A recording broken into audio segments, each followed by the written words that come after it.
ਸਭ ਤੋਂ ਪਹਿਲਾਂ ਤਾਂ TV 84 ਦੇ ਸਾਰੇ ਦਰਸ਼ਕਾਂ ਨੂੰ ਫਤਿਹ ਅਰਜ਼ ਕਰਦਾ ਹਾਂ। ਆਸ ਕਰਦਾ ਪ੍ਰਵਾਨ ਕਰੋ ਕਿ ਵਾਹਿਗੁਰੂ ਜੀ ਕਾ ਖਾਲਸਾ ਵਾਹਿਗੁਰੂ ਜੀ ਕੀ ਫਤਿਹ।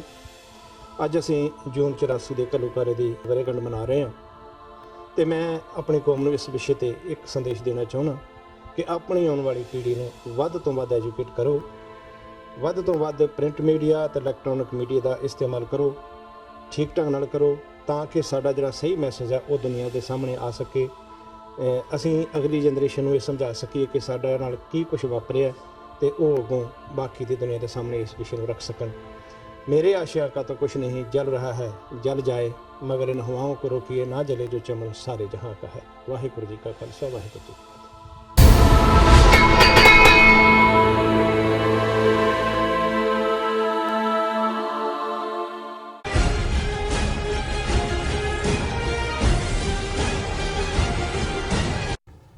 ਦਰਸ਼ਕੋ ਬ੍ਰੇਕ ਤੋਂ ਬਾਅਦ ਤੁਹਾਡਾ ਸਭ ਦਾ ਨਿੱਘਾ ਸਵਾਗਤ ਹੈ। ਜੋ ਅੱਜ ਦਾ ਥਰਡ ਵਾਲਾ ਇਸ਼ੂ ਸੀ ਉਹ ਇਹ ਸੀ ਕਿ ਜਿਹੜਾ ਬੜਾ ਹੀ ਅਹਿਮੀਅਤ ਵਾਲਾ ਸੀ, ਕ੍ਰਿਕਟ ਵਿਸ਼ਵ ਕੱਪ ਦੀ ਐਡ ਵਿੱਚ ਸਿੱਖ ਚਿਹਰਿਆਂ ਦੀ ਵਰਤੋਂ ਕਰਕੇ ਤੰਬਾਕੂ ਨੂੰ ਬੜਾਵਾ ਦਿੱਤਾ ਜਾ ਰਿਹਾ ਹੈ। ਇਸ ਉੱਪਰ ਡਾਕਟਰ ਸਾਹਿਬ ਨੇ ਆਪਣੇ ਵਿਚਾਰ ਦਿੱਤੇ। ਆਈ ਹੋਪ ਤੁਹਾਨੂੰ ਸਾਰਿਆਂ ਨੂੰ ਪਸੰਦ ਆਏ ਹੋਣਗੇ। ਹੁਣ ਆਪਾਂ ਗੁਰਮਤਿ ਵਿਚਾਰਾਂ, ਗੁਰਬਾਣੀ ਵਿਚਾਰਾਂ ਆਪਾਂ ਡਾਕਟਰ ਸਾਹਿਬ ਕੋਲ ਸੁਣਦੇ ਹਾਂ। ਜੀ ਡਾਕਟਰ ਸਾਹਿਬ ਕੀ ਕਹਿਣਾ ਚਾਹੋਗੇ?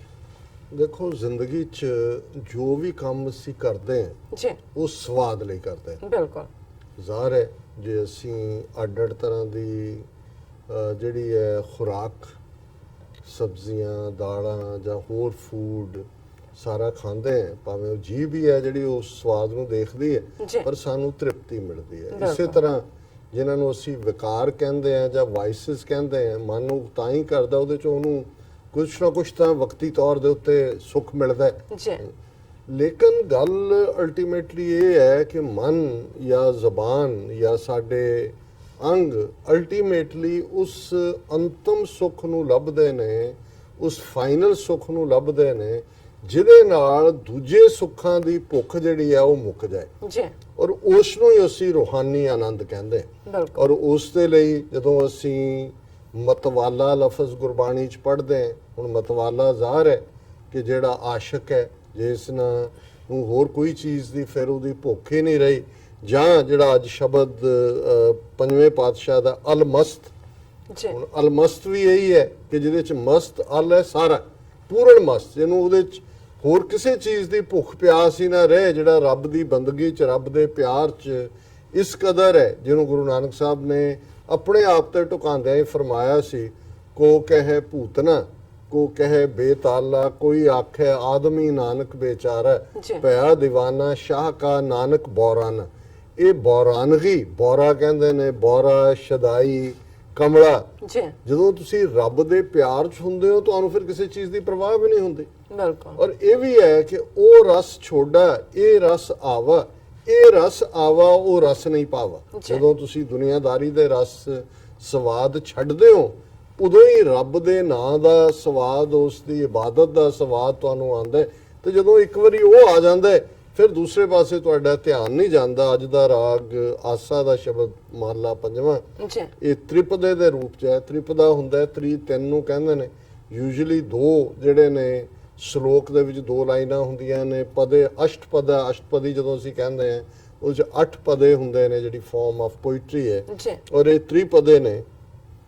हर रस पीवत सद ही राता, आन रसा खिन में लह जाता, हर रस के माते मन सदा आनंद, आन रसा में व्यापै चिंद, हर रस पीवै अलमस्त मतवारा, आन रसा सब होछे रे रहाओ।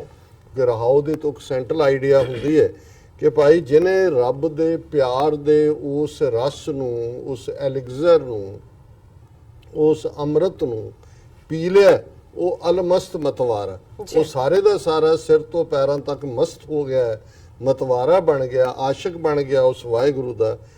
ਆਨ ਰਸਾ ਸਭ ਹੋਛੇ ਰੇ, ਬਾਕੀ ਜਿੰਨੇ ਸਵਾਦ ਨੇ ਜੀਭ ਦੇ, ਕਰਮ ਜਿਹੜੀਆਂ ਇੰਦਰੀਆਂ ਨੇ ਉਹਨਾਂ ਦੇ, ਉਹ ਉਹਨੂੰ ਸਾਰੇ ਹੋਛੇ ਲੱਗਦੇ ਨੇ। ਔਰ ਉਹ ਹਮੇਸ਼ਾ ਹਰ ਰਸ ਪੀਵਤ ਸਤ ਹੀ ਰਾਤ, ਉਹ ਹਮੇਸ਼ਾ ਵਾਹਿਗੁਰੂ ਦੇ ਨਾਮ ਦੇ ਵਿੱਚ ਜਿਹੜਾ ਉਹ ਜੁੜਿਆ ਰਹਿੰਦਾ। ਹਾਲਾਂਕਿ ਇਹ ਤੁਕ ਗੁਰਬਾਣੀ ਦੀ ਤਾਂ ਨਹੀਂ ਹੈ ਪਰ ਕਾਫੀ ਸਿੱਖਾਂ 'ਚ ਪੋਪੂਲਰ ਹੈ, ਸ਼ਾਇਦ ਜਨਮ ਸਾਖੀਆਂ 'ਚੋਂ ਆਈ ਹੈ, ਜਿਹਦੇ 'ਚ ਅਸੀਂ ਪੜ੍ਹਦੇ ਹਾਂ ਕਿ ਵੀ ਪੋਸਤ ਭੰਗ ਅਫੀਮ ਮਦ ਉਤਰ ਜਾਏ ਪ੍ਰਭਾਤ, ਨਾਮ ਖੁਮਾਰੀ ਨਾਨਕਾ ਚੜ੍ਹੀ ਚੜੀ ਰਹੇ ਰਹੇ ਦਿਨ ਦਿਨ ਰਾਤ। ਹੁਣ ਜ਼ਾਹਰ ਹੈ ਕਿ ਲੋਕ ਪੋਸਤ ਜਾਂ ਭੰਗ ਜਾਂ ਸ਼ਰਾਬ ਜਾਂ ਫੀਮ ਜਾਂ ਇਹ ਸਾਰੀਆਂ ਕਾਹਦੇ ਲਈ ਇਸਤੇਮਾਲ ਕਰਦੇ ਨੇ, ਉਹ ਚੋਂ ਕੁਛ ਤਾਂ ਨਿਕਲਦਾ ਹੈ। ਜੀ ਇੱਕਦਮ ਉਹਨੂੰ ਹਾਈ ਕਹਿੰਦੇ ਨੇ ਜੀ, ਹੀ ਇਜ਼ ਔਨ ਹਾਈ। ਲੇਕਿਨ ਇਹ ਹੁੰਦਾ ਹੈ ਵੀ ਫਿਰ ਹਾਈ ਜਿਹੜਾ ਉੱਤੇ ਚੜਿਆ ਹੁੰਦਾ, ਸਵੇਰੇ ਉੱਠ ਕੇ ਖੱਟੀ ਲੱਸੀ ਲੱਭਦੇ ਹੁੰਦੇ ਨੇ ਕਿ ਭਾਈ ਉੱਠਣ ਨਹੀਂ ਕਿੱਥੇ ਹੁੰਦਾ ਹੈ, ਹੈਗਾ, ਜਾਂ ਘਰ ਦੇ ਜਿਹੜੇ ਨੇ ਸੁਸਤੀ। ਉਲਟੀਆਂ ਸਾਂਭਣ ਤੇ ਲੱਗੇ ਹੁੰਦੇ ਨੇ। ਜੀ। ਸੋ ਮਤਲਬ ਜਿਹੜੀ ਵਕਤੀ ਤੌਰ ਤੇ ਤੁਹਾਨੂੰ ਬੇਸ਼ੱਕ ਉਹਦੇ ਚੋਂ ਸਕੂਨ ਮਿਲਦਾ ਹੈ, ਪਰ ਇਵੈਂਚੁਅਲੀ ਉਹ ਜਿਹੜੀ ਆ ਉਹਨੂੰ ਫਿਰ ਕਹਿੰਦੇ ਨੇ ਤੋਟ ਲੱਗਾ ਹੋਇਆ ਜੀ, ਇਹਨੂੰ ਤੋਟਾ ਲੱਗਾ ਹੈ। ਹਾਂ, ਉਹ ਤੋੜ ਉਹ ਫਿਰ ਸਾਰਾ ਦਿਨ ਮੰਜਾ ਤੋੜ ਰਿਹਾ ਹੁੰਦਾ ਹੈ। ਸੋ ਹਰ ਰਸ ਪੀਵਤ ਸਦ ਹੀ ਰਾਤ। ਔਰ ਉੱਥੇ ਇਹ ਸੀ ਕਿ ਭਾਈ ਜਿਹਨੇ ਨਾਮਦਾਰ ਦੀ ਖੁਮਾਰੀ ਚੜ ਗਈ, ਜੀ। ਉਹਨੂੰ ਫਿਰ ਇਹ ਝੂਠੇ ਨਸ਼ਿਆਂ ਦੀ ਲੋੜ ਨਹੀਂ ਰਹਿੰਦੀ। ਹਰ ਰਸ ਪੀਵਤ ਸਦ ਹੀ ਰਾਤਾ, ਆਨ ਰਸਾ ਖਿਨ ਮੈਂ ਲੈ ਜਾਤਾ। ਕੋਈ 4 ਘੰਟੇ ਰਹਿੰਦਾ, ਕੋਈ 6 ਰਹਿੰਦਾ, ਕੋਈ 8 ਰਹਿੰਦਾ। ਫਿਰ ਜਿਹੜਾ ਅਲਟੀਮੇਟਲੀ ਉਸ ਵਾਹਿਗੁਰੂ ਦੀ ਯਾਦ ਦਾ ਰਸ, ਹਰ ਰਸ ਕੇ ਮਾਤੇ ਮਨ ਸਦਾ ਆਨੰਦ। ਜਿਹੜੇ ਵਾਹਿਗੁਰੂ ਦੇ ਰਸ ਵਿੱਚ ਜੁੜੇ ਹੋਏ ਨੇ ਉਹਨਾਂ ਦਾ ਮਨ ਸਦਾ ਆਨੰਦ ਚ ਰਹਿੰਦਾ। ਆਨ ਰਸਾ ਸਭ ਆਨ ਰਸਾ ਮੈਂ ਵਿਆਪੈ ਚਿੰਦ। ਚਿੰਦ ਕਹਿੰਦੇ ਨੇ ਚਿੰਤਾ ਨੂੰ, ਜੀ ਕਿ ਬਾਕੀ ਜਿਹੜੇ ਨਸ਼ਿਆਂ 'ਚ ਰਹਿਣ ਵਾਲੇ ਨੇ ਜਾਂ ਰਸਾਂ 'ਚ ਪੈਣ ਵਾਲੇ ਨੇ ਉਹ ਚਿੰਤਾ ਦਾ ਸ਼ਿਕਾਰ ਹੁੰਦੇ ਨੇ। ਹਰ ਰਸ ਕੀ ਕੀਮਤ ਕਹੀ ਨਾ ਜਾਏ, ਹਰ ਰਸ ਸਾਧੂ ਹਾਟ ਸਮਾਏ। ਕਿ ਜਿਹੜੀ ਕੀਮਤ ਹੈ ਰੱਬ ਦੇ ਪਿਆਰ ਦਾ ਰਸ, ਰਸ ਸਵਾਦ ਨੂੰ ਕਹਿੰਦੇ ਨੇ, ਜੀ ਔਰ ਇਸ ਦੀ ਕੀਮਤ ਕੋਈ ਦੇ ਹੀ ਨਹੀਂ ਸਕਦਾ। ਔਰ ਇਹਦੇ ਜੇ ਕਿਤੇ ਮਿਲਦਾ ਹੈ, ਸਾਧੂ ਹਾਟ ਸਮਾਏ, ਗੁਰੂ ਦੀ ਸੰਗਤ ਦੇ ਵਿੱਚ। ਹਾਟ ਕਹਿੰਦੇ ਨੇ ਹੱਟੀ ਹੱਟੀ ਨੂੰ, ਨੂੰ। ਸਾਧੂ ਦੀ ਹੱਟੀ ਦਾ। ਹੁਣ ਸਾਧੂ ਦੀ ਹੱਟੀ ਕੀ ਹੈ? ਗੁਰੂ ਦੀ ਸੰਗਤ ਹੈ, ਜੀ। ਜਿੱਥੇ ਬੈਠ ਕੇ ਤੁਹਾਨੂੰ ਇਹ ਰਸ ਮਿਲਦਾ ਹੈ। ਬਿਲਕੁਲ। ਲੱਖ ਕਰੋੜੀ ਮਿਲੇ ਨਾ ਕੇ, ਜਿਸੈ ਪ੍ਰਾਪਤ ਤਿਸ ਹੀ ਦੇ। ਕਿ ਤੁਸੀਂ ਲੱਖਾਂ ਕਰੋੜਾਂ ਲੈ ਕੇ ਜਾਓ ਕਿ ਭਾਈ ਤੁਸੀਂ ਤਾਂ ਇਹ ਖਰੀਦਣਾ ਹੈ, ਉਹ ਤੁਹਾਨੂੰ ਨਹੀਂ ਮਿਲ ਸਕਦਾ। ਇਹ ਜਿਹੜਾ ਸਤਿਗੁਰੂ ਦੇ ਹੱਥ ਹੈ ਕਿ ਜਿਸ ਦੇ ਉੱਤੇ ਰਹਿਮ ਕਰਕੇ ਕਰਮ ਕਰਕੇ ਉਸਨੇ ਬਖਸ਼ਿਸ਼ ਕਰਨੀ ਹੈ। ਜੀ ਨਾਨਕ ਚਾਖ ਪਏ ਬਿਸਮਾਦ, ਨਾਨਕ ਗੁਰ ਤੇ ਆਇਆ ਸਾਧ। ਪੰਜਵੇਂ ਪਾਤਸ਼ਾਹ ਫਰਮਾਉਂਦੇ ਨੇ ਕਿ ਜਿਸ ਨੇ ਇਹ ਚਖਿਆ ਉਹ ਫਿਰ ਸਟੇਟ ਆਫ ਐਕਸਟੈਸੀ ਚ ਹੈ, ਸਟੇਟ ਆਫ ਬਲਿਸ ਚ ਹੈ, ਬਿਸਮਾਦ ਚ ਹੈ, ਉਸ ਰੂਹਾਨੀ ਆਨੰਦ ਚ ਹੈ, ਉਹਦਾ ਰੂਹਾਨੀ ਉਚਾਈਆਂ ਤੇ ਹੈ, ਜੀ ਜਿਹਨੂੰ ਲਫ਼ਜ਼ਾਂ ਦੇ ਨਾਲ ਬਿਆਨ ਨਹੀਂ ਨਹੀਂ ਜਾ ਕੀਤਾ ਜਾ ਸਕਦਾ। ਜਿਹਨੂੰ ਕਬੀਰ ਸਾਹਿਬ ਨੇ ਫਰਮਾਇਆ, ਕਹਿਤ ਕਬੀਰ ਗੂੰਗੇ ਗੁੜ ਖਾਇਆ, ਪੁੱਛੇ ਤੇ ਕਿਆ ਕਹੀਏ। ਉਹ ਕੁਛ ਨਹੀਂ ਦੱਸ ਸਕਦਾ। ਈਤ ਊਤ ਕਤ ਛੋੜ ਨਾ ਜਾਏ, ਨਾਨਕ ਗੀਦਾ ਹਰ ਰਸ ਮਾਏ। ਉਹ ਜਦੋਂ ਵਾਹਿਗੁਰੂ ਦੇ ਪਿਆਰ ਦਾ ਰਸ ਆ ਜਾਂਦਾ ਹੈ, ਫਿਰ ਉਹ ਕਦੇ ਵੀ ਉਹਨੂੰ ਛੱਡ ਕੇ ਇੱਧਰ ਉੱਧਰ ਨਹੀਂ ਜਾ ਸਕਦਾ।